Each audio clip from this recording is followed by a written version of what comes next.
डोभाल का सबसे बड़ा ऑपरेशन, आधी रात को बना प्लान, 11 राज्यों में पड़ा छापा। देश के दुश्मन पीएफआई आतंकियों को नहीं मिली छिपने की जगह, बाथरूम में लगे मुंह छिपानी। शाह डोभाल की सबसे बड़ी कार्रवाई, एनआईए और ईडी ने आधी रात 106 देशद्रोहियों को पकड़ा। डोभाल इन दिनों काफी व्यस्त थी, वो किसी को मिलने का वक्त तक नहीं दे रहे थे। उसकी वजह अब सामने आई। आधी रात को इंडिया में ऐसा ऑपरेशन शुरू हुआ जिसकी कहानी आपको सुननी चाहिए।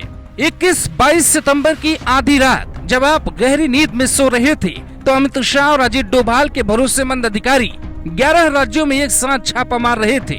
ये छापेमारी इतनी बड़ी थी कि इसमें हथियारों से लैस सैकड़ों जवान भी शामिल थे। 22 सितंबर की सुबह तकरीबन 2 से 3 बजे का वक्त हो रहा होगा। ईडी और एनआईए के 11 टीमें 11 राज्यों में पीएफआई के ठिकानों पर पहुंची। केरल में पीएफआई के चेयरमैन सलाम उस वक्त गहरी नींद में सोया था। वहीं पीएफआई के बड़े बड़े कर्ता धर्ता कुछ प्लानिंग कर रहे थे। उत्तर प्रदेश से लेकर कर्नाटक, आंध्र प्रदेश, केरल, तमिलनाडु, असम, महाराष्ट्र, बिहार, मध्य प्रदेश, पुडुचेरी और राजस्थान से कुल 106 लोग गिरफ्तार किए गए। इन सभी पे आतंकियों को फंडिंग करने का आरोप है। लेकिन सवाल उठता है, छापेमारी आधी रात को क्यों हुई?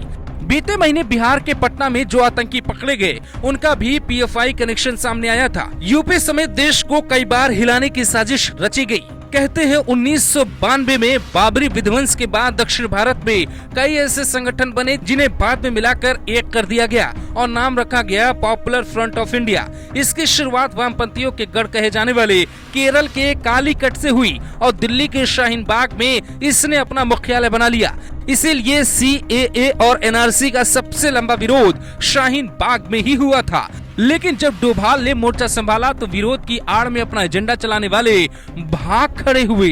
फरवरी 2020 में शाहीन बाग पहुंचते ही डोभाल ने कह दिया था कि पीएम मोदी के आदेश से आपकी सुरक्षा के लिए आया हूं।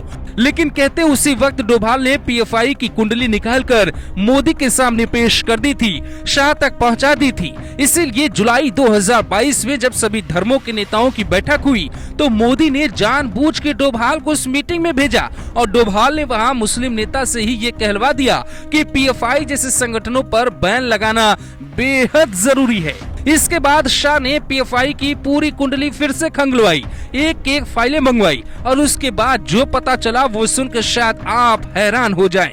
पीएफआई खुद को पिछड़े अल्पसंख्यकों का हमदर्द बताता है, लेकिन वो देश विरोधी काम करने में लगा था। तुर्की, पाकिस्तान और सीरिया से ये फंडिंग लेता, बदले में युवाओं को बरगला कर वहां भेजता। इसीलिए एनआईए की छापेमारी के बाद अब तुर्की, सऊदी और कुवैत जैसे देशों को मिर्ची लग सकती है। जांच में पता चला है कि ये 23 राज्यों में फैला है। भारत में इसके 200 से ज्यादा कैडर हैं। ट्रेनिंग कैंप चलाने से लेके पाकिस्तान के मंसूबों को कामयाब करने का जिम्मा इसी के पास था। इसके अलावा और भी कई चौंकाने वाली बातें जब अमित शाह को पता चली तो उन्होंने सबसे पहले ईडी को काम पर लगाया कि इनके पैसों की सारी लेन देन चेक करो। जब सबूत पुख्ता मिल गए तो एनआईए को कहा कि छापेमारी की ऐसी प्लानिंग बनाओ कि किसी को कानो कान भनक न लगे। जब एनआईए की टीम इनके गढ़ केरल पहुंची तो पीएफआई का चेयरमैन ओएमएल सलाम सो रहा था। एनआईए की टीम ने उसे गहरी नींद से उठा लिया। ऐसे करीब 106 लोगों को कुछ इसी अंदाज में पकड़ा गया। अब तक सीएम योगी सिर्फ इसे बैन करने की मांग कर रहे थे, लेकिन दावा किया जा रहा है कि शाह और डोभाल मिलकर ऐसी प्लानिंग बना रहे हैं कि आगे देश में कोई ऐसा संगठन खड़ा करने की हिम्मत ना कर सके। कहते हैं कि पीएफआई के लोगों को नहीं रोका गया तो हिंदुस्तान को रोकने की कोशिश की जाएगी। इसीलिए ये वक्त सब कुछ छोड़कर पीएफआई के बढ़ते कदम को रोकने का है, जिसके लिए मोदी ने आखिरी मन बना लिया है। Bureau report, global Bharat TV.